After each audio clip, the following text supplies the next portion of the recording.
Good morning. Welcome to the Crossroads Career Network webinar this morning. Really glad to have you join us, and I'm glad that it works out for each of you to be online with us. I really am looking forward to when we can meet in person again. I'm hoping sometime this spring we'll be able to do that. We've been physically able to, it's just it seems like the turnout for in-person meetings hasn't been all that great yet. So gear up. We're, I think, getting to the end of this. I see that a lot of states are lifting mask mandates and all other restrictions. And so hopefully we can get back to some sense of normal again here real soon and be able to meet in person. It's so much better when we can see each other face to face and shake hands and get to know people in closer proximity. But in the meantime, I'm really glad we're able to meet online and be able to do these webinars. One of the advantages as we have today is that when we're doing these webinars online, the speakers don't have to be local. So Dale Kreinkamp, who you signed up to see this morning, we're really glad to have him join us, but he's coming from St. Louis. And so he's been able to join us online this morning from afar. I will be at the end of Dale's talk, I'm going to be telling you all about what's available through Crossroads. We have classes and one-on-one coaching and these webinars and a networking group and a number of other things that I'll describe to you that are available to you as resources or events that you can take part in. And I really encourage you to hang out after Dale's done speaking, hear all that's available, and take advantage of as much as you can, because the more support you can get through this process, the better and faster it goes, and you get more and better choices of the kinds of jobs that you're going to be able to pursue. So take advantage of that. I'll be telling you more details. But in the meantime, part of our hope with Crossroads is that along with helping people succeed in their job search, we also talk about bigger issues and point people to the hope and encouragement of Jesus Christ. And in that light, we want to take a look and see what the Bible actually says about life. Should be no surprise that the Bible actually gives us a lot of great wisdom. And, in life, there's a cliche that people often use, and it says that they say that the Lord never gives you more than you can handle.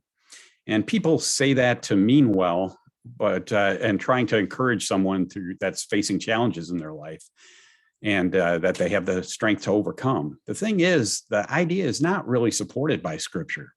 There certainly are times that we're faced with things in our lives that are beyond our ability to handle. I have a young friend who he and his wife lost their 18-month-old son to a brain tumor about a year and a half ago. I mean, how do you deal with something like that? There are things that we can't handle, but the Bible does say that that when we trust in the Lord, He'll never leave us and never forsake us. In the book of Isaiah, there's a great passage that makes it clear that it's His strength and not ours that gets us through the storms in life. It says, "Have you not known? Have you not heard? The Lord is the everlasting God, the creator of the ends of the earth. He does not faint or grow weary. His understanding is unsearchable. He gives power to the faint, and to him who has no might, he increases strength. Even youths shall faint and be weary, and young men shall fall exhausted. But they who wait on the Lord shall renew their strength, and they shall mount up with wings like eagles. They shall run and not be weary. They shall walk and not faint." Now that's some great encouragement. I know it gives me a lot of hope. And when you face challenges in life, like maybe a job loss, put your trust in God and lean into His strength when you feel like your own strength is growing thin. Let me open us in a word of prayer, and then I'll give you, I'm going to introduce Skip Nelson here, and I'll explain that in a moment. But let me pray for us. Lord, thank you, as always, that we do have the ability to come together, even if it's virtually for now, and that we can just be able to gain some encouragement and hope through you. Pray this morning, Lord, that you use Skip and Dale to be able to give a message of hope that makes a difference in everybody's life that's listening. Job search can be a challenge, Lord, but we know that through you and the strength that you provide, we can get through anything. Thank you, Father, for all these things in Jesus' name. Amen. So with that, I am really glad to be able to introduce Skip Nelson. If you've been watching our webinars in the past, you've probably seen Skip before. He volunteers with Crossroads for several years now, and I'm incredibly grateful for him because he is just always willing to help, and no matter what's needed. But Skip has gone through his own job search journey and learned a lot in the process. And as a result of being involved with Crossroads during his own transition, he's chosen to volunteer with us after the fact here as well. And I'm grateful for it. So I'm going to let Skip here take over and tell his story. Thanks, Skip. Thanks, Harry. Good morning, all. Seeing you at a little different point in time. I'm normally used to seeing you on the first Thursday of the month when I get to host that program. And so it's fun to be here. And I'm really excited to listen to Dale with his message. Got a great book.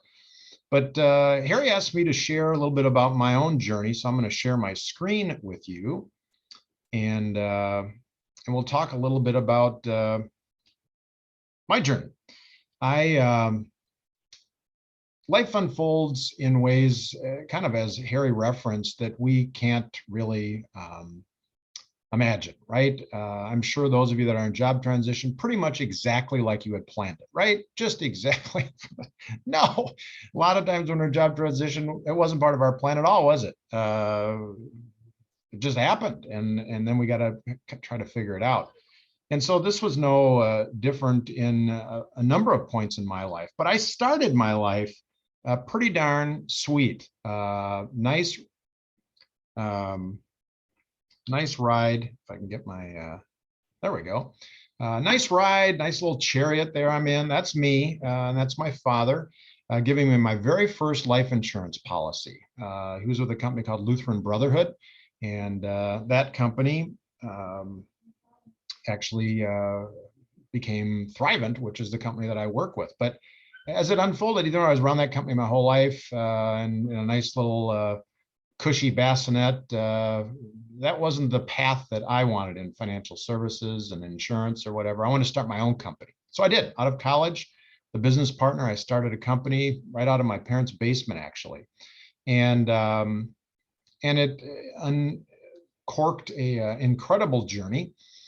But it was in that journey and in life, I found that sometimes God's blessings aren't what he gives us, but really what he takes away from us.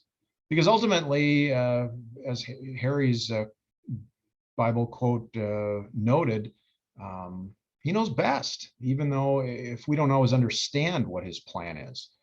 And mine was no different than that. And I found a lot of times, whether professionally, as my career unfolded, or in life, I'd ask the question, why? Why are certain things happening? Why did I lose my job? You might be asking, or why did things happen in our lives that we didn't plan for, or didn't want? And so I'd like to relate a few things that happened in my life that I asked this question, why? I started my company, as I mentioned, built a multi-million-dollar company out of my parents' basement. I employed about 40 people. It was an amazing journey. Owning your own business when it works is nothing better, and when it doesn't work, probably nothing worse. And through a number of things that happened, the economy hit in 2008 and 9, really was difficult and damaged us. My business partner's wife got very ill, and most of which was not covered by insurance, so we funded that. And she was in a hospital for about a year.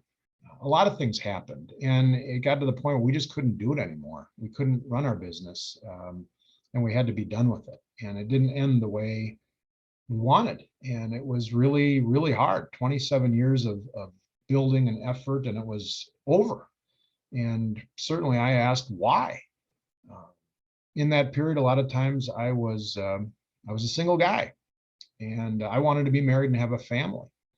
And I dated a lot. I think 𝙤𝙤𝙫𝙞𝙤𝙤, the dating site, has got a wing on their headquarters dedicated to me because I was such a frequent user of their services. I dated blind dates, everything I could. I was very active dater, and yet I was not married. And why? I felt that need, and finally I did get married at age 50. It took me till then. Maybe it took me then till I found somebody that would take me. But either way, it was 50 by the time. And then I wanted to have kids, and we struggled, and it was a painful struggle. And finally we did. We were blessed with our wonderful son Asher. Answered a prayer. Why was it such a struggle? And then at age 1, we heard the words that no parent ever wants to hear.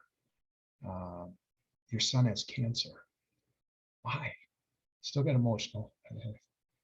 Why? This poor innocent little child. And we had questions about other questions, like, is he going to die? What does this mean?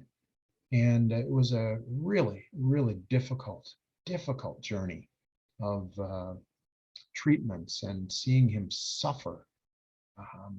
Why? And but he made it, and he's doing great today. The reason I go through a lot of these things that were part of my journey in life is we don't know why sometimes, but I would argue that really is not the right question. God knows always the why, but we don't frequently. In Isaiah 55, it says, my thoughts are not your thoughts. My ways are not your ways, declares the Lord. Just as the heavens are higher than earth, so my ways are higher than your ways, and my thoughts are higher than your thoughts. In other words, he knows, he's got the picture. He understands what's going on, even when we don't. How about here? You drew near when I called on you. You said, do not fear. So there is a lot in the Bible that is so reassuring, when sometimes in life we feel it is just us. Nobody's experienced what we've experienced before. It's our burden, when it is not. John said, I have told you this so that through me you may have peace. In the world you'll have troubles, but be courageous. I've overcome the world. God's done everything, and he can certainly help us in whatever whys we might have. So let me give you a little bit of an update. As I mentioned, my son's doing well. He just turned 6. In 2020, he was named the Twin Cities Light the Night Honored Hero from the Leukemia and Lymphoma Society. He's doing great, and we feel so blessed that he came through on the other side and is healthy, and we have every belief that this will never be a problem for him again. Career-wise, at 50, I started a new career as a financial advisor back at the company that my father had been with. Maybe he knew better, but I wouldn't trade my experience of 27 years of business ownership for anything. It was incredible, and I learned so much. But I've now had the privilege of helping people in their financial journey, and was recognized multiple months in a row for one of the top customer service providers, top customer rating in the company. And it's now almost 24 months in a row. I didn't want to cloud the table with with all those awards, but I feel very privileged for that. And it's been such a blessing. Being a financial advisor in my job transition wasn't even on my radar screen as far as what I was looking to do, but God had a different plan. And I kind of stumbled on it. And it's been beyond anything I could have imagined and what I was looking to do. So God knew. And I would just leave you with a quote from Frederick Macaulay. And he said, he who has a why to live can conquer almost any how. But the why he's talking about is not the why that I referenced earlier, the why me. That's not the right why. And we don't need to worry about that. God's got that. The why is, what's the why in you, in your job search? What is the why as far as what drives you on a day-to-day basis to do what you do. And when you find your why, that will carry you through all the unknowns. That's my why. The wonderful wife I've been blessed with, Asher, and we were then blessed with Margaret, who's now 11 months old. God's plan for us is beyond anything that we can imagine, certainly beyond anything I could imagine. But I was blessed and continue to be blessed each day. And I wish you in your journey of whys in your job transition, turn to God, lean on God, and He will too bless you beyond anything you can imagine. Amen.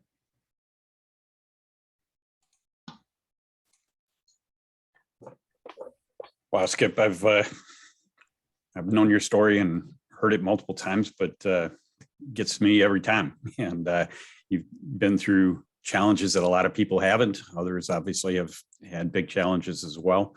But I know how you've traveled through those issues, and is really inspiring for me, and I hope helpful for others to hear as well. But yeah, it's easy to just get stuck into trying to figure out the why, but trusting that God has a plan ultimately, and His ways aren't our ways, makes a huge difference. Thanks, appreciate it. I am now also very glad to be able to introduce 𝙬𝙬𝙤𝙬𝙤𝙬. Dale is joining us from St. Louis. And so that's, as I mentioned, one of the advantages of being able to do these online instead of meeting in person. But I think Dale and I met for the first time last year sometime, and then we're met at a conference actually a National Crossroads conference last fall, and got to know him a little bit, and I got to know his book, and I really have, it's been a blessing for me, and I'll tell you later, but you'll be getting if you haven't gotten one from us already, you'll be getting a free copy after this webinar here. We'll get it out in the mail to you. But Dale has had a great career in human resources as a chief human resource officer at multiple organizations, and then went through his own transition and wrote this book out of it. And he'll tell you about that as we go. But really glad to have you join us, Dale, and privileged to be able to do this morning.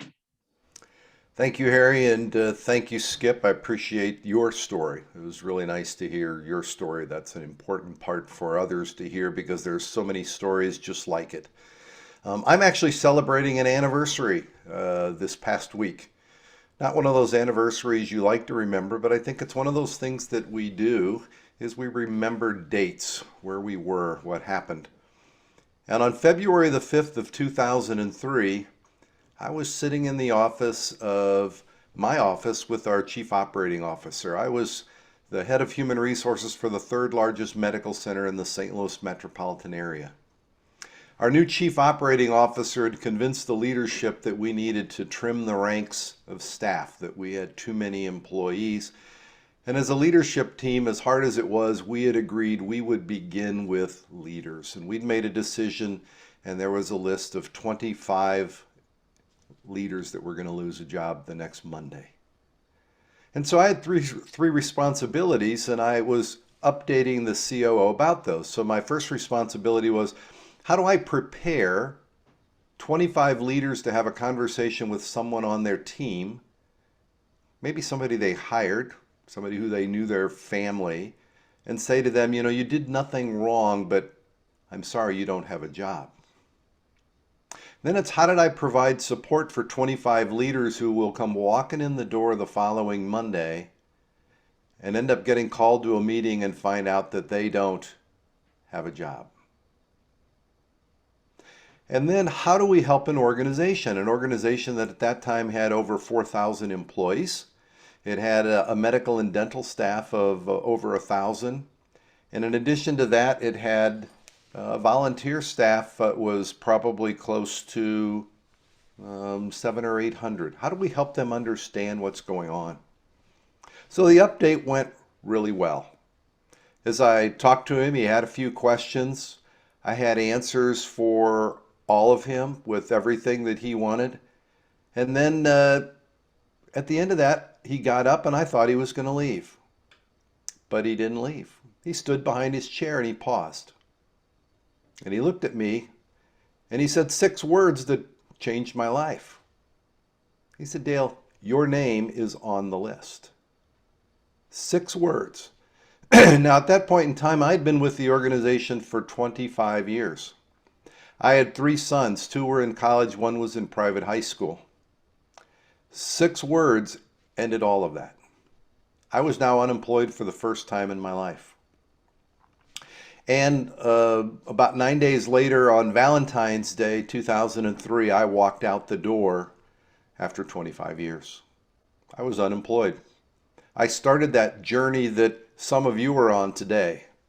And you have a story that may be similar to mine.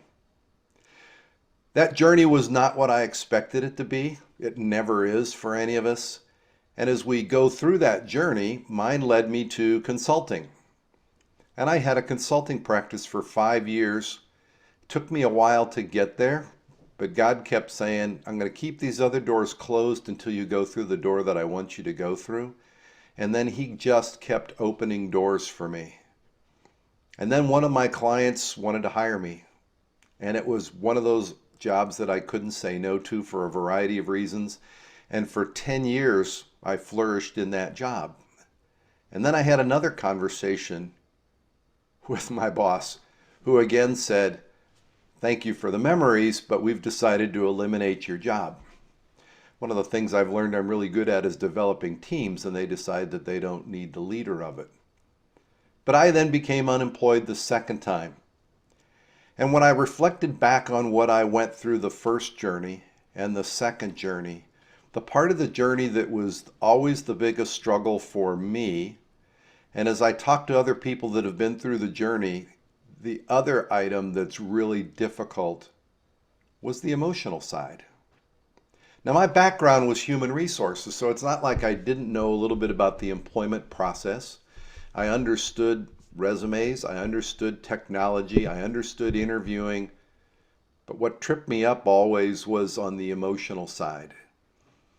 And that's why I wrote the book that many of you have already received, and those of you that are new today are going to receive, and that's a gift from the folks at Crossroads. And we want to thank them for doing that, and hopefully it'll help you as we go through this journey. So I hope today I'm going to talk a lot about things that nobody likes to talk about, nobody does talk about, but I talk about them because I want you to know there's nothing wrong with you when you experience some of these feelings. I want to give you some tips to deal with those. So we're going to spend a lot of time on the emotional side of this journey. And I am going to share my screen, see if we can get technology to work the way it is supposed to work.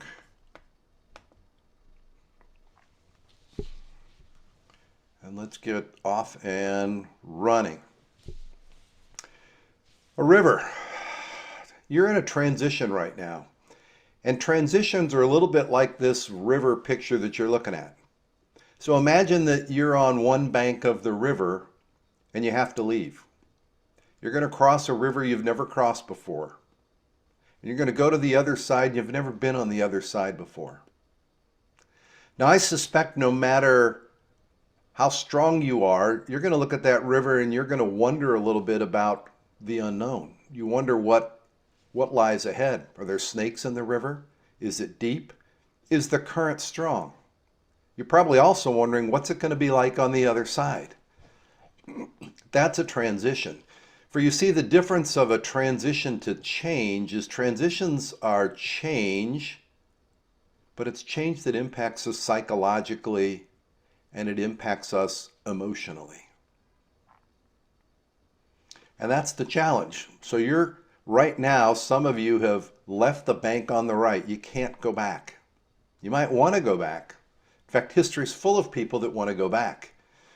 If you know anything of Scripture and you look at the book of Exodus, as the children of Israel are coming out, as soon as they had trouble, they begged Moses to take them back to Egypt. Let me go back to where I was, because we prefer the devil that we know to the unknown. And that's where you're headed right now, is the unknown. And in the end, you're going to begin something new. And it's hard to imagine what that new is going to be like right now, but I think it's going to be amazing. See, the interesting thing, and I've had conversations with lots of people who've gone through this, nobody says I loved being in the barrel, that I loved going through the process. But in the end, I have yet to have somebody tell me, Dale, I wish I hadn't gone through this. So I tell people all the time, I've been blessed to have 2 job losses. And they look at me like I'm nuts. Well, it's not that I wish it on anyone, but I will tell you, the opportunities, the people that I met, the doors that were open were beyond what I could ever have imagined. And I want to first of all start with something that a lot of people don't really know about. And that's how big unemployment is.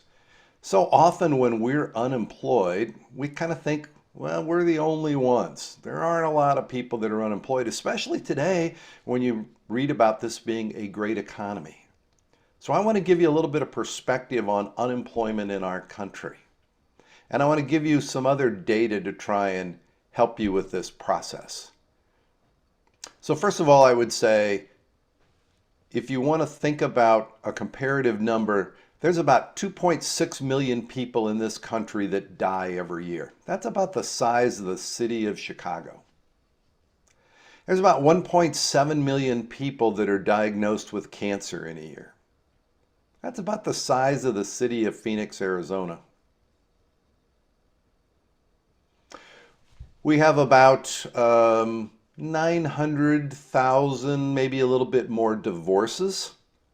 That's the size of Fort Worth, Texas. And new diagnosis of Alzheimer's, 500,000, and that's about the size of the city of Kansas City. So think about those numbers right there. And then let me share for you that in this country, take out the pandemic years. The 10-year average is 21.7 million people. That's 21.7 job losses every year in this country. 21.7. In the midst of a great economy in 2019 before the pandemic, there were 21.8 million job losses. Now, that still may not give you a whole lot of perspective because 21.7 is a big number. But when we throw out big numbers, we really can't personalize it. So let me put it a little bit better in perspective. This webinar is originating from Minneapolis, Minnesota. There aren't 21.7 million people in the state of Minnesota. In fact, you have to add up every man, woman, and child in Minnesota, Wisconsin, and Michigan to get to 21.7 million. That's how big it is. Those are job losses that are involuntary. Those aren't people that just walked in the door and said, hey, boss, I don't want to work anymore. These are layoffs, job eliminations, discharges. That's what these are. 21.7 million every year. So you've joined a larger fraternity than you even probably knew existed to deal with.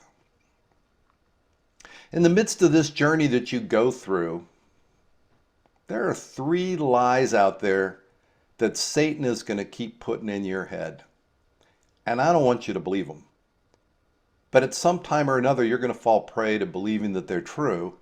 And when that happens, I want you to snap back and say, wait a second, that's not true, that's a lie. And the first one is, I'm a failure. We often think of ourselves as failures because we lost a job. I did something wrong. I must have done something wrong. Why did they pick me? In fact, you might even look at some of the people that are still working that didn't get caught up in this downsizing, restructuring, whatever, and say, wait a second, I'm better than them. There must be something wrong with me. I'm the one who's out of work. You're not a failure. You lost a job. But that doesn't mean you're a failure. The second lie, I'm helpless. We often feel like we're helpless. We're battling this on our own. Well, first of all, you're not battling it on your own. There are a lot of people that support you. You have God that's by your side all the way, but we will feel helpless. Some of you might feel especially helpless because candidly, you haven't looked for a job in 20 years. You might be looking for a job today and it's been 20 years. And you're thinking, wait a second, the whole world of job search has changed in the last 20 years. I used to fill out applications and walk in and talk to someone. Now everything's online. This is crazy. There's help. There's help for you. You are not helpless. And the last is the lie that says, I'm unwanted or I'm unloved. And that lie gets whispered in our ear every month that we go that we haven't been employed, because we think, wait a second, there must be something wrong with me. Nobody wants me. I'm unloved. I'm going to tell you, those are all lies, but they're going to come at you. And the fact that they come at you just means the devil thinks that you're capable of doing an awful lot because the devil wants to keep you down. I want you to put on the boxing gloves and fight back. I want you to fight back and say, wait, that's a lie. That's not truth. I believe in the truth. And today we're going to talk about some things that are going to come to you and how you help deal with a lot of those. I wish I had read this book, Bob Beaudine's book, Two Chairs, a long time ago. I happened to read it 6 months ago. And he has 3 questions that I think are really powerful, impactful questions, and they really relate to where you are today. Here's the first question. Does God know about my situation today? I suspect in the back of your mind somewhere you're thinking, God, nobody really understands. Even God doesn't understand. Well, trust me, God understands your situation. He's God.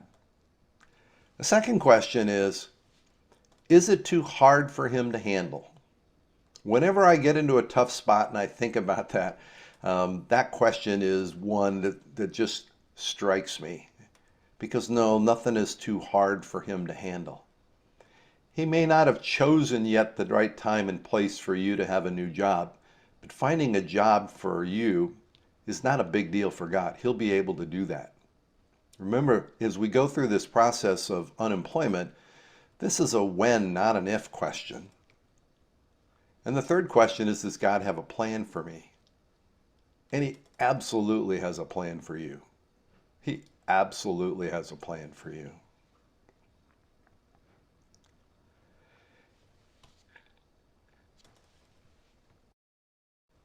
Jonathan Haidt, in a book that he wrote in 2006, The Pursuit of Happiness, talked about our emotions and talked about emotions being like that of an elephant.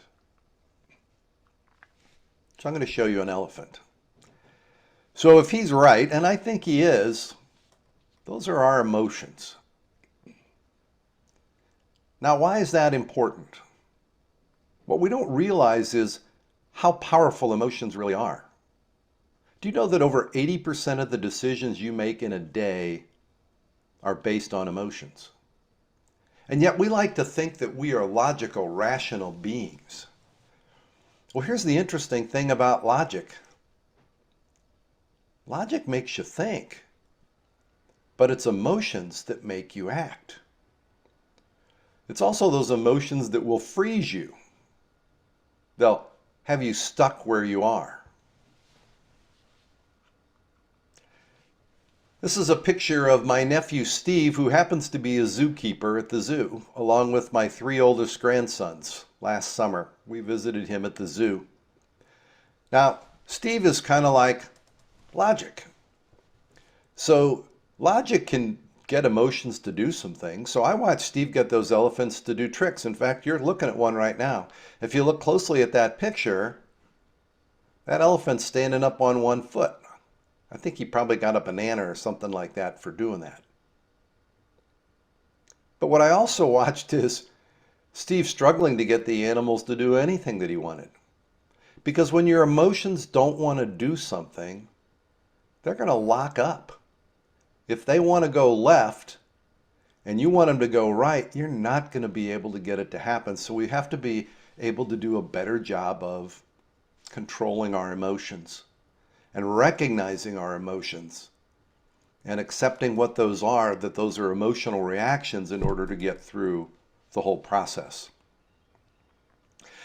I'm reminded of a story. I was watching the news one night, and the news anchor came on, and the news anchor came on and said, "We have an amazing story of a young woman who escaped an attack of a grizzly bear with merely a pistol." And the news anchor cut away to a reporter in Northwest Canada who was standing with a young woman who looked to be in her late 20s to maybe early 30s. And the reporter, talking to the young woman, said, "We've heard your story, but can you please tell it for our viewers?" And the young woman said, "Sure." She said, "My new boyfriend and I were out walking in the woods this morning, and as we came over the rise, we saw these two cute, adorable grizzly bear cubs. We wanted to get some pictures. We looked around and we didn't see anything, and so we got a little closer and a little closer. And then we knelt down and we were just about to take pictures, when all of a sudden we heard the bushes move to the right, and out of those bushes came charging, yes, Mama Grizzly Bear, and she was coming straight for us. We didn't have time to think. We had to react. So I reached into my pocket and I pulled out my Beretta Jetfire pistol. I fired 2 shots into my new boyfriend's kneecap. The bear got him, and I easily escaped off to the left." Now, even on a virtual thing, some of you are smiling, even laughing and chuckling at that, and thankful that you are not the new boyfriend, right? Well, I tell you that story because we've known for a long time that when we're physically threatened, our brain has an instant reaction. It knows what to do: run or fight. It doesn't have a long conversation of, "Gee, should I stay here and do this?" The brain instantly figures it out. What we didn't realize was the brain also does that when it feels what I'll call an emotional threat. Until recently, when David Rock in 2008 published some research, and he really identified, he said there's really 5 domains of emotional safety, and when those are violated, the brain instantly reacts, just as if it was physically threatened. And I'm going to share those with you right now. And I share those with you to give you a little bit more information, and you all have these within you. But here's the challenge with people. You and I are unique. What might bother me more in a situation has minimal impact on you. We're all going to be a little bit different. But let me share just a little bit about those emotions and the threats. So the first is status. Now, status is both formal and informal, but we're always comparing ourselves to others. It's how we get our sense of personal worth. It's like where we are in relation to others. Formal status are things like, a job title. If you have a really nice job title and your organization comes in and says, "We're going to change you from a vice president to a director," some people would say, "I really don't care," but others, that's going to be a problem because emotionally you saw yourself, you had elevated status. Being unemployed impacts status for many people. The second domain is certainty. Trust me, this is the one that rocks a lot of people who are unemployed. You see, our brain loves a sense of certainty. We love predictability. We love to be able to look to tomorrow and kind of know what tomorrow's going to look like unless we decide to make the change. And when we go into a period of unemployment, it's all uncertain because we don't know when it's going to end. If I told you right now, you know what, June 1st, you'll have a job. Some of you will say, "Wait a second, I've already been looking for 7 months. I don't want to wait another 5 months." But you'd at least say, "Okay, but at least if I can know it's going to be June 1, I can plan for that. I'll get myself mentally ready for that." And that's the challenge with unemployment, is we don't know when that day and time are going to come. So uncertainty is a challenge and a threat. The third is autonomy. Autonomy is our sense of control over the decisions that impact work and our life. I suspect that most of you in the work that you did, you like to be able to make the decisions about the type of work that you do. Most of us don't like to be told what to do, when to do, and how to do it. We'll say, tell us what you need done and let us figure out how to do it. We want some autonomy. We want some control. And that's certainly upset when we're in the middle of unemployment. The next is relatedness. Relatedness is our sense of psychological and emotional safety within a community. The group of people that we work with is a big part of our community, and that has been upset. And the last is fairness. We like to know that the process was a fair process. And I suspect some of you watching this today might say, well, it really wasn't fair what they did to me. It wasn't fair how they made that decision to eliminate my job. It wasn't fair. And you see what happens when the brain has one of these emotions triggered, these emotional threats, the brain instantly reacts. Now, if it saw it as a reward, it would run toward it, but it tends to run away. And when our brain is fighting this emotional threat, and I'm not a scientist, but I've read enough about it, there's something I can't pronounce in the back of the brain that basically starts to send all the resources to fight that, which means you lose your creativity, you run out of energy, you're pretty pessimistic. When the brain is overloaded, all those things happen. And I suspect some of you have those feelings today.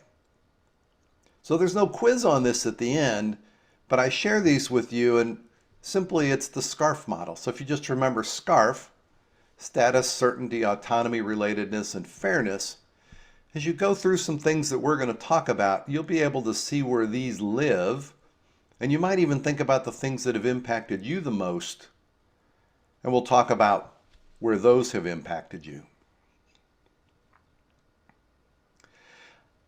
There are not a limit on the number of emotional issues or challenges that people face, but I'm going to talk about 7 of them. And the first is one that, well, actually a lot of these are the ones that I dealt with, or others have dealt with. And this picture right here is from probably the late 90s in San Diego. This is the dolphin pool at SeaWorld. And those are my oldest 2 sons closest to you in the picture. Now I share this picture with you, and I need to tell you what was going on that day. Now if you've ever been to the dolphin tank, what happens is the dolphins just swim around and they pick and choose who they come up to, and moms and dads and boys and girls get to pet the dolphins. And those dolphins kept coming up near my sons, and then they would swim away. Now I picked up something from my dad, not necessarily a good or bad habit, it's just a habit, and I started snapping and trying to point at those dolphins to get over to where my sons were. My wife saw me doing that and she started laughing. She said, "Do you realize what you're doing?" And I said, "No." She said, "You're snapping, you're trying to control a dolphin." And you see, that's one of the challenges that we all have. We're trying to control something we can't control. We don't control the job search process.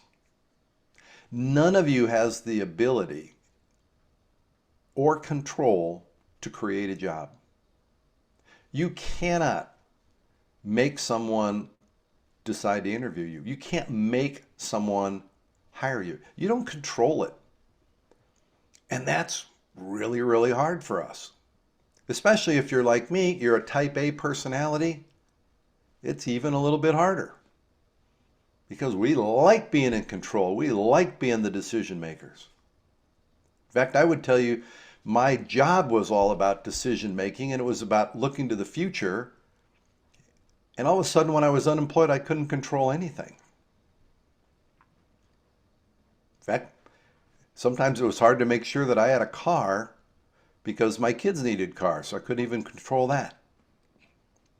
Loss of control is difficult for us when we're unemployed. We don't control what happened to us, but we do have within our control our efforts and our response to what happened to us. And so it's really important that we focus on those efforts and the things that we can control and not try and control what we can't control. Now, related to this, you don't control what happened to you. Your job is ended.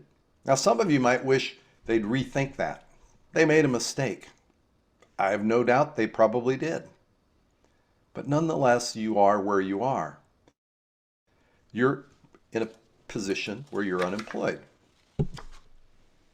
And so one of the challenges that we have is we've got to let go what happened to us. We have to let it go. And that's not always easy to do because we want to control and we want to fix or redo what happened. I remember sitting for a cup of coffee with a guy named Keith. Keith had been unemployed about 10 days.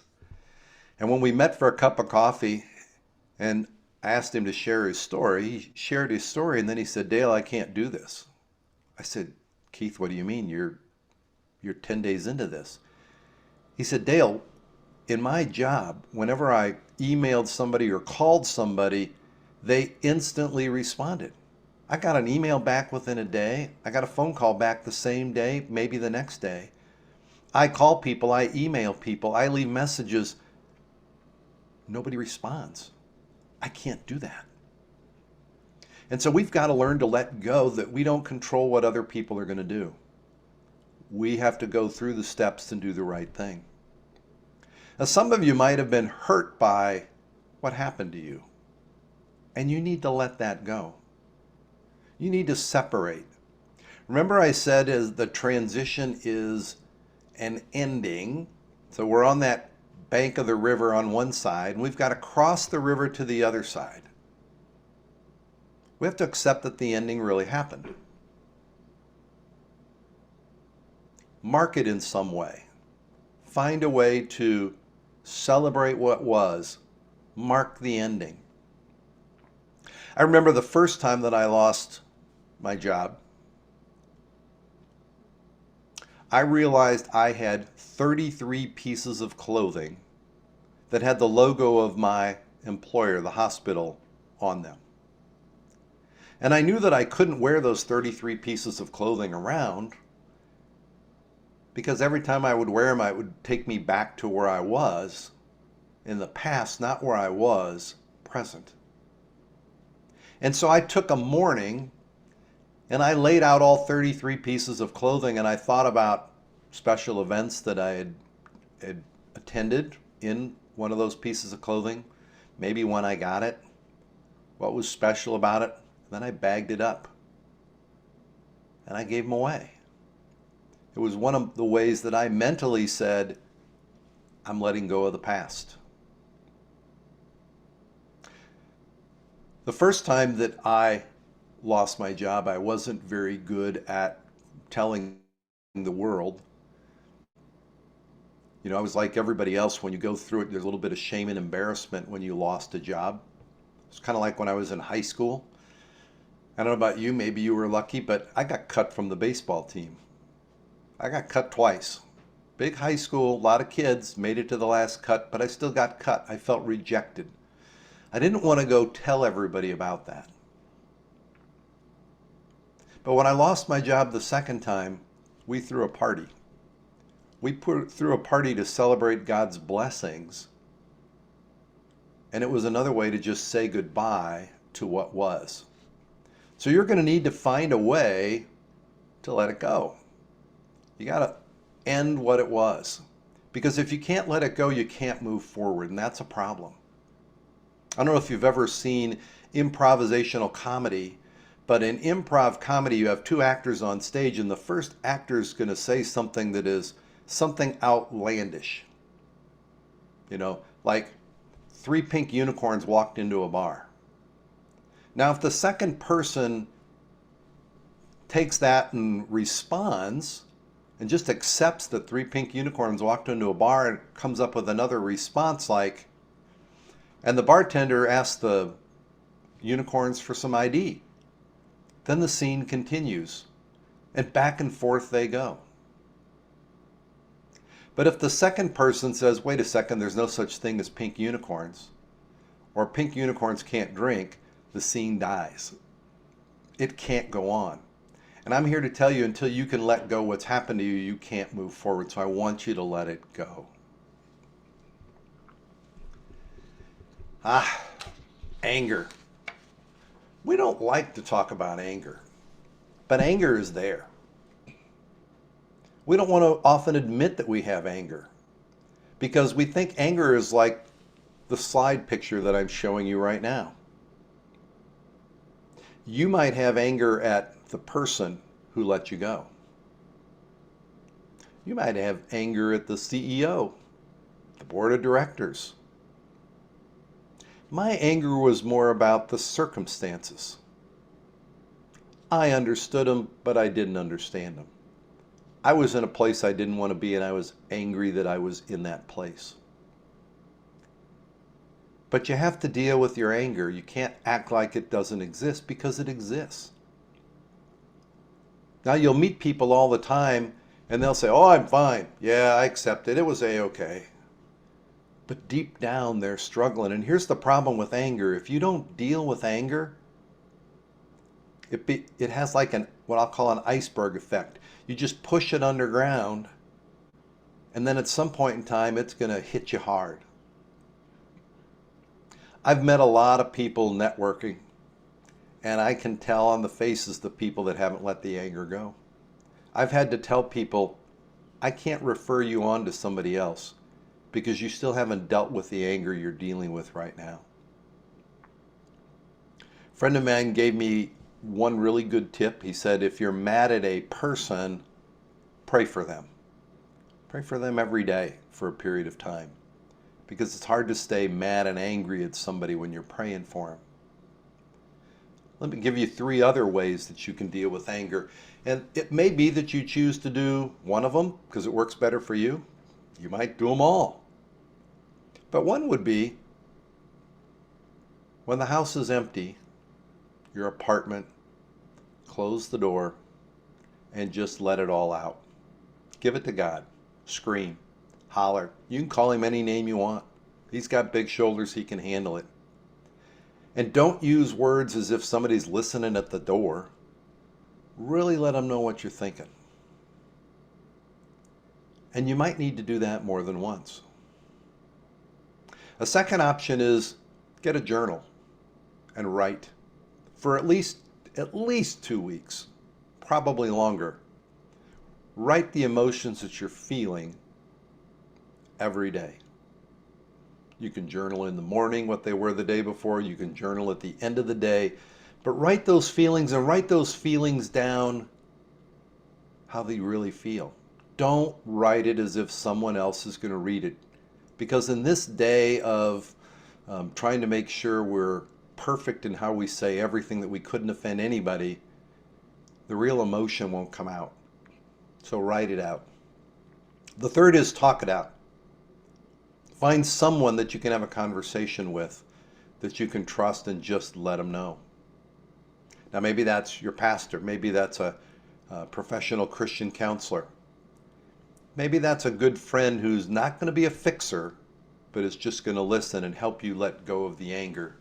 But I'm going to encourage you, you need to let go of the anger. Anger has to depart.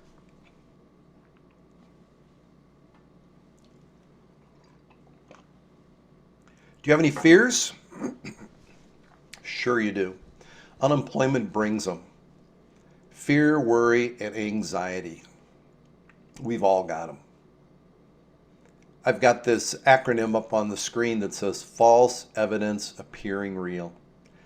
You know, they actually did research on people's fears, and what they found is like 90 some odd % of all the things people feared never happen.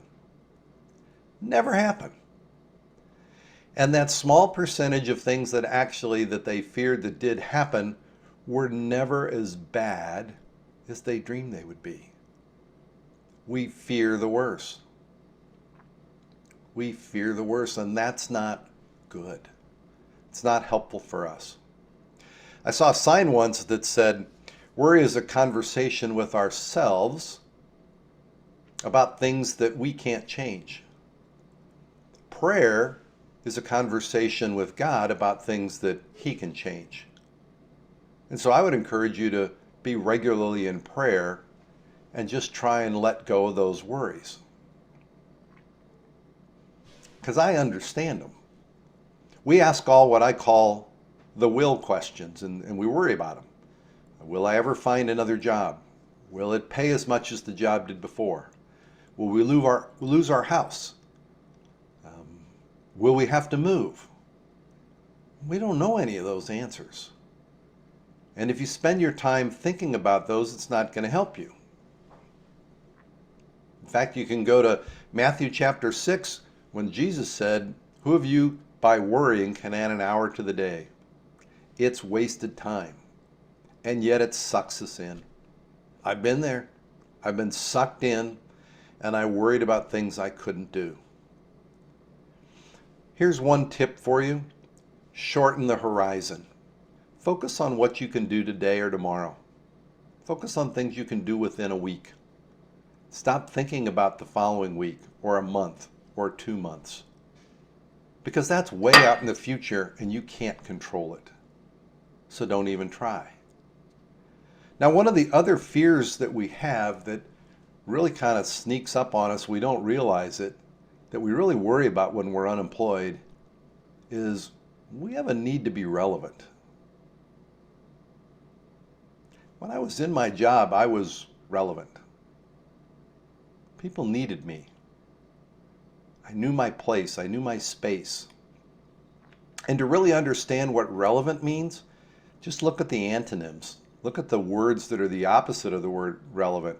And I looked at some of the meanings, and this is the stuff we deep down fear. We fear we're unimportant. We fear we're not vital. We fear we don't have any meaning or effectiveness because I don't have a job. But there's a whole lot more to you than your job. You're still a husband or a wife. You're still a son or a daughter. You're still a friend. Your skills haven't changed. We so often miss how relevant we are to so many people in so many ways. We get sucked into this with unemployment. And we worry about being relevant. You're relevant.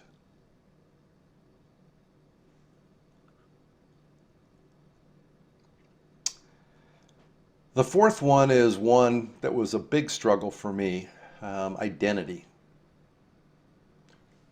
Many of us, well, let me talk about me. You can say it never happened to you. I wrapped myself up in my job. You see, when I came out of college, I wanted to be the top human resource person in an organization. And I climbed the ladder, did the things that one does, and I got that job. In fact, in those days, when I would introduce myself, I'd say, hi, I'm 𝙤𝙤𝙤𝙤. I'm the head of human resources for. All of a sudden, when I was unemployed, I didn't know how to introduce myself. And that's sad, because I have so many things to be proud of. There's so many more things of me, my skills, what I bring to the table, but I was hung up. And I'm an extrovert, folks. I like to meet people, but I got to a period of time that I didn't want to meet new people because I didn't want to talk about being unemployed. fact, one of the things that I did the first time I was unemployed is I told people I was on sabbatical. Sabbaticals are a time to recharge the batteries. I said, I'm on sabbatical getting ready for the next opportunity. I had to reframe it in my own mind because I struggled with it. Now, I've been married now for 44 years. I have 3 sons. I have 6 grandchildren. There's so many things that I can talk to people about. If you're like me and you're tied up in your identity around the job, I get it. One of the things that worked for me is I had to think about how I wanted to introduce myself, what I wanted to talk about in terms of family, skill set, and everything else so that I was a little bit more ready. So prepare yourself. And if you're one of those people that weren't wrapped up in your identity with your job, good for you. You're a step ahead of where I was. Self-confidence. I use the batteries here because that's what it's going to be like as you go through this period of unemployment. It's going to go up and down. You're going to have days when you feel like you have a lot of confidence. You have a lot of ability to do the things. You feel really good about yourself. And then all of a sudden it instantly drops. All of a sudden it's gone. My wife said that was one of the hardest things when I was unemployed, is she said, I couldn't tell what would make you up, and I didn't know when you were going to drop. Well, the things that made me feel good were when I got introduced to people and I could set appointments. I was doing something. I felt good when they were willing to make some introductions to someone else. I felt good when I had an interview coming up. But my self-confidence dropped when all of a sudden I found out a job was no longer posted, when they've gone with an internal candidate, when I was no longer a candidate, when it was radio silence, the longer the radio silence came. It's hard for us. The longer you are away from using those skills and gifts, the harder it is to keep your confidence up.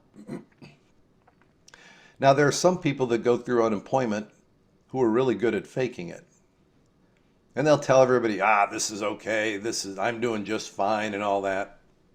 That's what they want the world to know, but they deal with self-confidence issues. We all do. Now, here's a tip, and you can do this now if you've not already done it. I want you to take a piece of paper, and when this webinar is done, take some time later today, I want you to go back to high school, and I want you to start writing down all the successes that you've had. High school, post-high school education, whether it's degrees you attained, special positions you had, maybe you were the captain of something, career successes. Just write a list of all those places. I suspect it's a pretty long list. I suspect some of you are going to have 2 or 3 pages. On the days when you feel down, go back to that. Take a close look. You're special. You have a lot of gifts and skills. You really do. The other one is, if you go to Scripture and read Ephesians 2, 8-10. Now in Ephesians 8 and 9, it talks about being saved by grace. We can't earn it. We can't do something to get there. But verse 10 says, we're God's masterpiece, created by Him to do some works that He's prepared for us. Think about that. You're a masterpiece. In other versions it says, it has different definitions of it, but I love masterpiece. That's who you are. You're special. God doesn't make junk. He doesn't say, oops, I missed one here. He doesn't. So carry that confidence as you go forward. Let's talk about loneliness. You're going to spend a lot more time alone than you thought. Loneliness because you're not going to work. You're not with that community of people that you used to work with. that team of people that you might have spent more time with than you did your own family. And when you become unemployed, you often think, well, I'll stay in touch with all of them. And then you find out, no, you really don't. They don't reach out. The common bond of work isn't there anymore. And when you talk to them, you really don't want to know what's going on at work because you're not there. And they know that. They don't have anything to talk to you about. So it doesn't mean that you won't stay connected to some people, but it usually surprises us how few. And so we spend a lot of time on our own. The job search is a lonely process. It's also lonely because people don't really understand what we're going through. They really don't. And so there are very few people that understand. There are people here in this Crossroads webinar that you should be connecting with if you haven't already. Make sure you've got some friends who are going through what you're going through because they will understand. And resist the temptation. Remember, we feel unloved, unwanted. It's one of those lies that impacts us in loneliness because we don't want to reach out to people. But you need people. People are like sunshine. We need a community of people that we can stay connected and be with. We're tempted to not want to go to parties. We're tempted to not want to go out. You have to resist that and push yourself because people are going to be really important for you. And the last of these is despair. Despair is really hard. And everybody gets there. Everybody gets there. Some people get there for a day or two. Some maybe a week. It's dangerous if you're there longer than a week. But despair is really hopelessness. That there's no wind at your sails. You're not finding any opportunities. You're not getting any interviews. And you just want to give up. And you can't give up. You can't give up. You have to stay with it. This is again where a community of people are going to help. It's people that you can go to that understand what you're going through, that are able to do that. So you need to be intentional to not let yourself get in despair, because it's hard to get out when you get sucked under. Now this conversation today has really been about the emotions.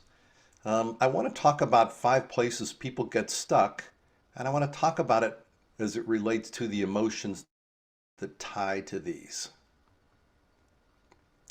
I forgot one slide here that I wanted to talk about.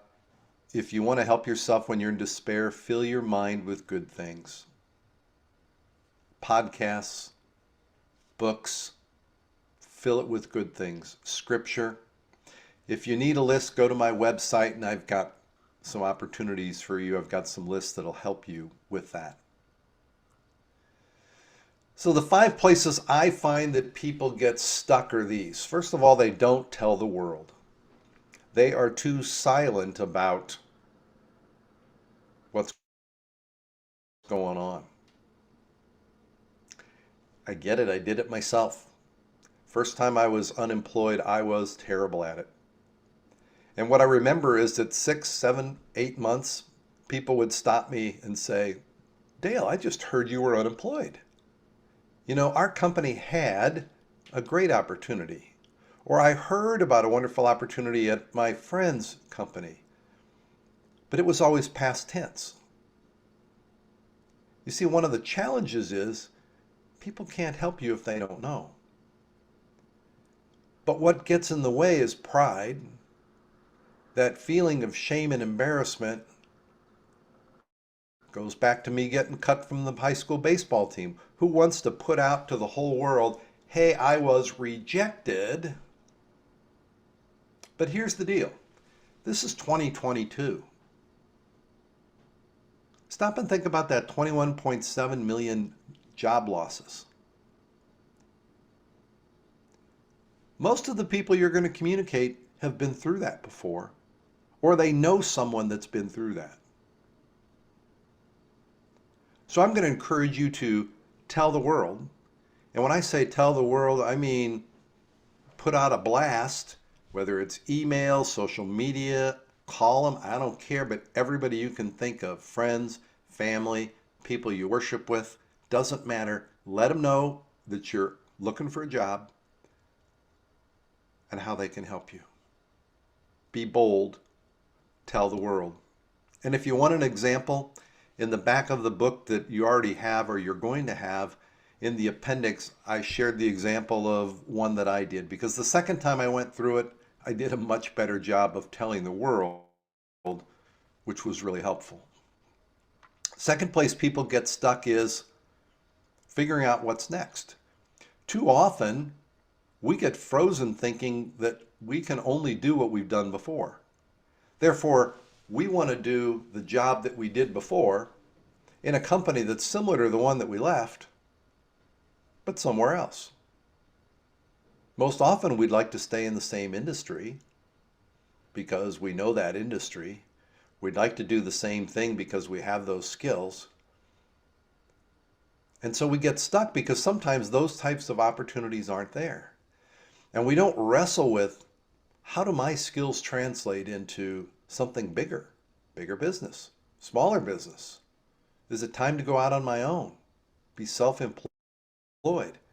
And we don't wrestle with, what are my real gifts and skills that I have? What comes easy for me? What gives me joy? Because that's what you want to be looking for, is a job that gives you joy. We can learn a lot of things. In my human resource career, I learned to work with numbers. There's a little bit of an analytical side to me, and I can make an Excel spreadsheet sing. I can make it do the things it needs to do, but it sucks the life out of me. If I had to spend every day with an Excel spreadsheet, I'd want to shoot myself. So I'm not looking for a job that takes me there. Think about what gives you joy. The third place people get stuck is in the tools. And I repeat, these are tools, and it starts with the resume. Sometimes people think there's such a thing as a perfect resume. There is no perfect resume. The resume's job is to get you an interview. But so often we think, well, because nobody called me, it must be there's something wrong with my resume. That's not the case. Or they constantly change their resume because when they network and they meet with people, someone says, hey, you know, you probably could do this with your resume, and they immediately go home and change it. Get good at saying thank you for that input, and then go home and wrestle with it yourself and think about whether that really has value for you or not. The other thing is to update your LinkedIn and all the technical things. Make sure those are good. Make sure your Facebook posts, you've taken down all the pictures where you're drinking beer and whatever and partying, because employers are going to check. But these are tools. You don't get a job just because of these tools, but they're important. But don't make them bigger than they are and get stuck. I've seen people obsess and spend weeks on a resume.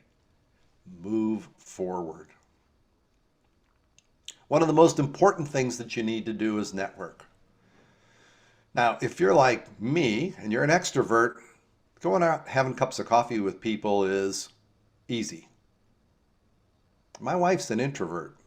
She would not want to do it.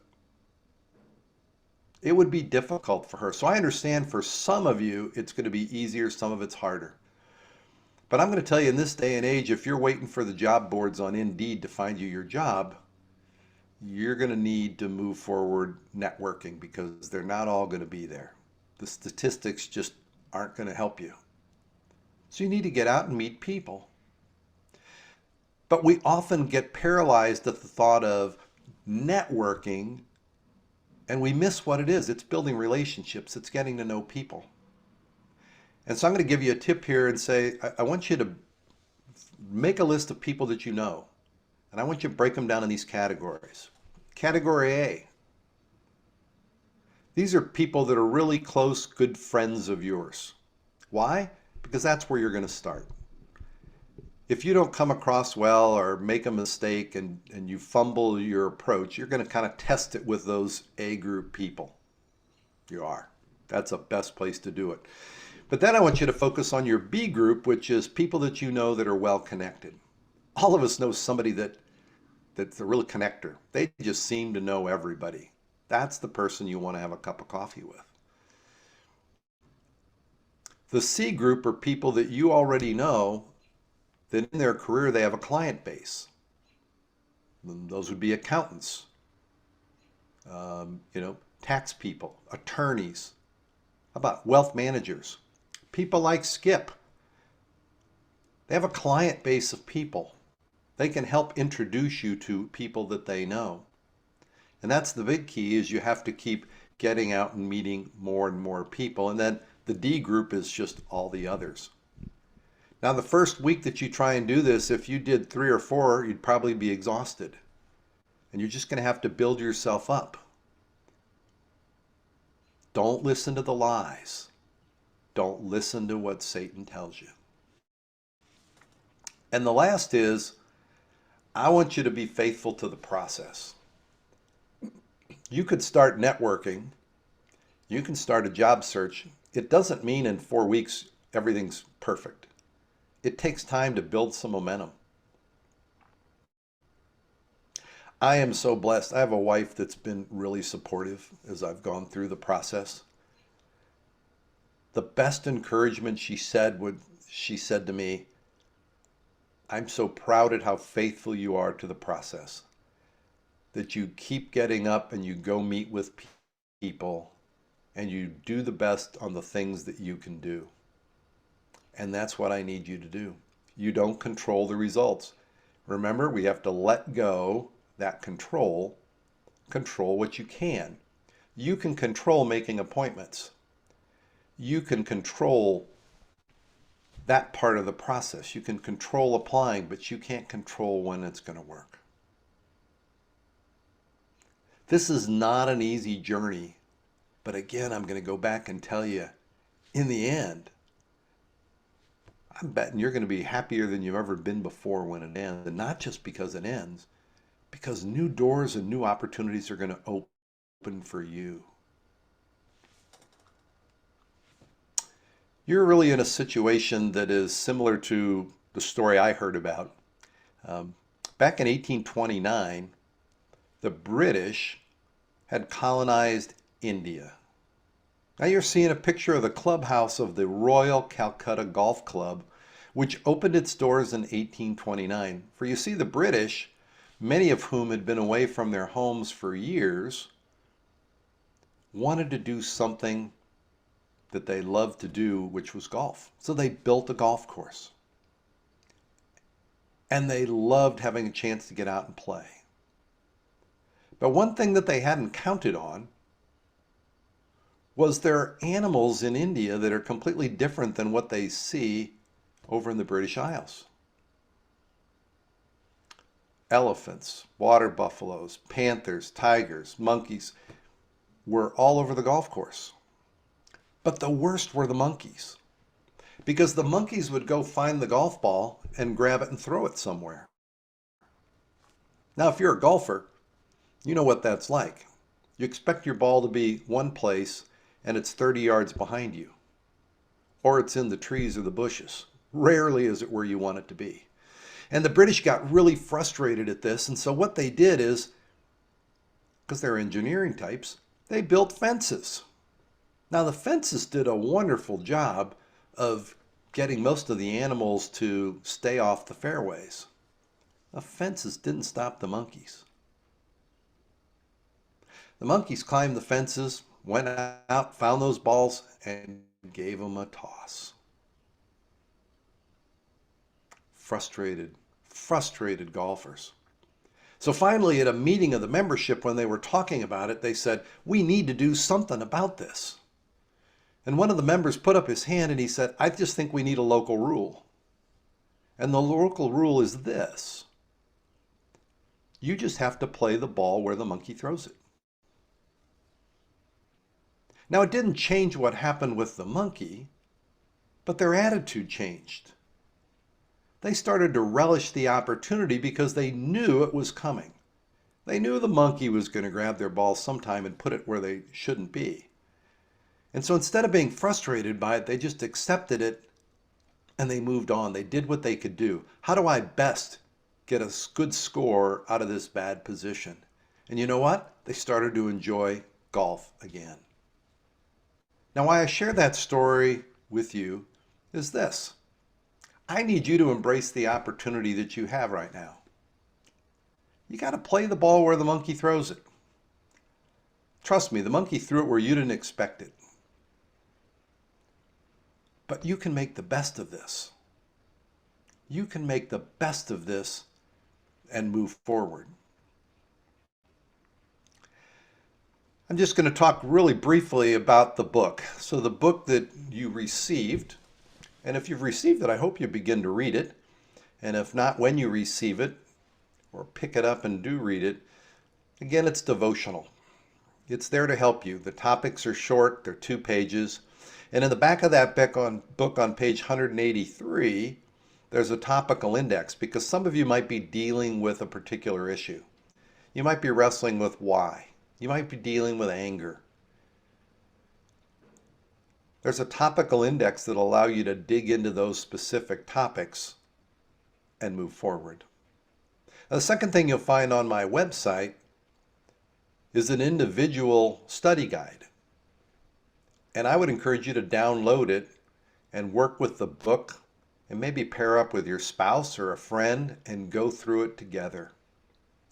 It's another way to take a deeper dive into the parts of this journey that are the most difficult. And it's free. There's no cost to you. Just go to the website and download it. Here's my information. I would love to hear from you. Find me on LinkedIn. I'd love to connect with you. If I can help you in any way, please reach out. Because I have a passion for helping people who are going through this. Remember, this is just a season. This is not permanent. God has a plan and there are opportunities out there for you. And I think there might be some time for questions if there's some questions that might come through the chat box. I don't know how we're doing those. I'll leave that to Harry in the group. Thanks, Dale. Glad to have people add questions in here. We had a couple of comments along the way, and just one of them was actually a question of is there going to be a replay to listen to, because this presentation is so inspiring and helpful. I'd love to re-listen to it a few times. There's so much deep wisdom. Well, I agree with all of that. And yes, as I'll just show you in a couple of minutes here, but the recording of the webinar will be on our YouTube channel. And if you just search YouTube for Minnesota Crossroads Career Network, you're going to find us, and it'll be posted before the end of the day today. You earlier in your presentation had talked about Exodus, and somebody commented that that idea just keeps resurfacing for them and through various sources. And yeah, that the Exodus people weren't happy with leaving their situation, even though they were gaining freedom. People thanking for a great session. I agree. It was very helpful, inspiring, and practical. And both thinking both Skip's testimony and your presentation. Let me flip over, if I can, to just show you all the different resources we have available through Crossroads. Dale, thank you so much. It was definitely inspiring, and I think really hit a nerve for an awful lot of people, because you can't help but go through that emotional roller coaster through this process. It's inevitable. And there's so many times people that are just very recently laid off think that it's not going to be a big deal. And then you talk to them even a week later sometimes, and they realize that there's many ups and downs. And so managing that and evening out that roller coaster is so critical to your success in this process. And I find that, your book actually has a lot of help towards that. Somebody's got a question here. Do you find that in the Great Resignation, there are many higher level that there are as many higher level roles as my friends are interviewing and are qualified but not getting hired.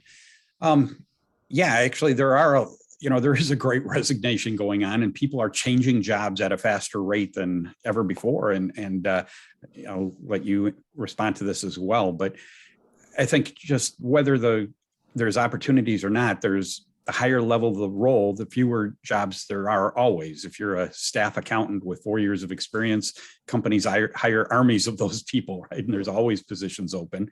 But as you go up the food chain, there's fewer and fewer roles that are available even under a great economy or a lot of opportunity. And so it generally is going to take a little more time. Dale, I don't know if you have anything to add to that. Yeah, I think the jobs are still out there. I think the other challenge that happens is people are able to look and cast a broader net because of the ability to work virtually these days, right. Which means in St. Louis, if I wanted to stay and live in St. Louis, maybe those job opportunities, they're hiring people that are working virtually from some other city. So it kind of pushes us to broaden our perspective and say, I don't need to just look for jobs where I'm at regionally, but look broader than that. Yeah, absolutely. Well, thanks again, Dale. Really appreciate it. Let me share a screen here, and I will walk you through quickly what else there is through Crossroads. As we've been mentioning, if you haven't received one from us already, because when you've been on a previous webinar, from the registration you filled out to be on this webinar today, you will receive a copy of Dale's book in the mail. How Long, Oh Lord, How Long? One of the things he didn't mention, which I think is one of the greatest features of the book, is he's got a great index in the back, and you can look up topics that are really bugging you in your job search at the moment and see what he's written about it. And it really helps target your current concern or need in a much greater way. And so really appreciate that from him. And it's a great tool in the book. I'm sure all of you, in order to have registered for this webinar, you already were at our website. But if you haven't spent time there, I really encourage you to look through the website. There's a number of other things that we offer through Crossroads. It's all posted on there, along with schedules and registration. Everything we offer is free in order for you to be able to get as much help as possible. We also have a job board on there that companies know what we do. They know the great people participate in Crossroads, and they want to both help and find great people. And so check that out. There's regular postings on there. And one of the things we ask companies to do is when they post on our website that they also include a contact name and email address or phone number in order to be able to reach out and connect with somebody at that organization versus just applying through a black hole. Not all of them do it, but many of them do. And so it's, I think, a great help when you're looking and applying on those jobs. So check out the job board and everything else on our website as well. When we meet in person, and as I said, hopefully later this spring, we'll be able to get to that. But we have 3 locations around the Twin Cities area that we meet at Grace Church in Eden Prairie, Woodbury Lutheran Church, and North Heights Church in Arden Hills. And 3 different points around the metro area so that you can find something closest to home. And we'll have webinars and classes and various things at each of those locations. Show up when we do have them. A couple of you, I think one of you posted on our chat today that you're joining us from New York City, and I'm really grateful that you're here. And one of the features of being able to have been doing the webinars is that we have had people literally from around the world that have tapped into it. We will continue to simulcast our presentations even when we're meeting in person. So if you are watching from out of town, you'll be able to continue to participate whenever we get back to that. On a weekly basis, we have a number of things that you can participate in with Crossroads. One of them is our Networking with Grace networking group. And this is focused for primarily corporate business professionals, but anyone can join. It is currently all being done through Zoom meeting online as well. And you can register for that, see the details and schedules and register for that on our website. They meet every Thursday morning at 9 o'clock. So when we're done here, actually in a minute here, they're getting started, but you can catch it next week as well. It's really a great way to get leads and contacts and ideas from others, and you can help others as well. It's led by Wes Tang and Wes Roper. We call them Wes 1 and Wes 2, and they do a great job of encouraging everyone, but helping everyone walk out with something each week so that they feel like it's been worthwhile. So I encourage you to check that out and take advantage of it. We have one-on-one coaching available. You can sign up online and see the details and fill out the form there. But we have a team of volunteers. Someone will reach out to you and set up a time for a phone call or a Zoom meeting, whatever you prefer, and talk through whatever aspect of your job search you would like them to talk with you about. It might be reviewing your resume and giving you some pointers and help on that. It might be helping you prepare for an interview or doing mock interview practice, or talk about networking or anything, even just somebody that gets it and you want to talk through your situation with. They're available for you there. And so take advantage of that as often as you'd like. Information's on the website. One of the things I'm also grateful for is that we have a team of people that loves to pray for you and through this situation. And so you can fill out a request on our prayer support page. And then we also have others that are willing to provide more of a little bit ongoing counseling through soul care. And it gives you spiritual and emotional support through this process. If you feel like that would be helpful. I had somebody email this morning that they would like to take advantage of that. Encourage you to do that, and somebody will reach back out for you. The meat and potatoes and the most in-depth help we offer through Crossroads is our online small group classes. It's an 8-week class that goes through every aspect of a successful job search and how to build a strategy that'll work for you. And we start with attitude and getting in the right frame of mind. And we do some assessments so that you can better articulate what makes you unique and what you bring to the table. We talk a lot about networking and targeting companies and how to do that effectively. We talk about resumes, best practices, and how to improve the results that your resume gets. We talk about interviewing skills and what to expect and how to deal with different situations and negotiating and selecting, and there's more. And as much as the content is really good and really helpful in terms of improving your job search results, I think equally important is that weekly light accountability, encouragement, moral support, getting together with others that are in the same boat and getting some hope for the next week. Again, managing that emotional roller coaster is half the battle sometimes. And so having that weekly check-in and encouragement, I think, can make a huge difference in terms of how your job search goes. And then throughout the 8 weeks, we also explore what's God's perspective of your job search in your life. He cares about every aspect of your life, not just what you might do on a Sunday morning. So we have new classes that begin monthly. We'll have one starting here in March, and you can see the details and register online. Really encourage you to take advantage of that. That's the place you can really get the most in-depth help and make the biggest difference in your job search. Somebody just posted, I've taken the class and highly recommend it. Thanks a lot. I appreciate that. I do believe they are a great resource for you.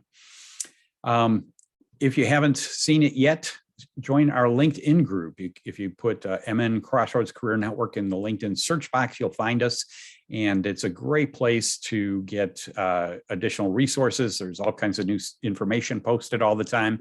But additionally, that we have well over 2,000 people that are in the group. Every one of them either is alumni of Crossroads or currently looking, but you can look through and find people that are currently working at companies that you're interested in pursuing, and they're available in there to be a networking resource for you at those organizations. And they can give you insight and help you navigate the process with that organization better. And so check out the LinkedIn group, join in there, and after you land, stay in there and be willing to give back to others as to be of help to them after you land in your new role as well. It's a great resource. As I mentioned earlier, all of our webinars are posted, the recordings of them are posted on our YouTube channel. And if you put MN Crossroads Career Network in the YouTube search box, you'll find us. And this one will be posted before the end of the day today. And you can take advantage of seeing the previous webinars we've had and review them as often as you'd like, and be able to catch things you may have missed. As an additional resource, I'm really grateful for �12𝙀. They have been a great partner for Crossroads for quite a long time. They provide funds for us to do a number of things. They've added resources and help in a number of ways. And Skip, who you saw earlier, does a 3 webinars a month on a rotating basis, and you can find the details online, but they revolve around financial considerations during your job transition, how to think about your budget during that time to make it stretch as long as possible, how to think about your 401k you may have left behind, how to think about what this might do to your retirement going forward, and some solutions for you that are pretty helpful. I think it's a great resource. You can see the schedules and sign up online for those as well. As you heard from Skip, he's an interesting guy to listen to as well. And so take advantage of that. I just want to acknowledge we can't do all the things we do with Crossroads if it wasn't for a number of people. We have over 40 volunteers that volunteer on they all have day jobs, and but they have a heart for helping people as much as they can, and each of them brings expertise that helps in one way or another. And so I'm grateful for all of them that give their time and effort and expertise to making this all work. And I just want to acknowledge them in that. If you don't have a church home, I really encourage you to take advantage of one of the churches that participates in Crossroads here in the area. As I mentioned, Woodbury Lutheran, North Heights, and Grace Church. Each of them are meeting in person on Sunday mornings, but also stream the services online so you can check them out. And boy, just building that community and having that support system is a tremendous resource, as well as obviously getting the hope and encouragement through Christ. And I hope this was worthwhile for you. We went a little bit over time here, but hope it was helpful for you this morning.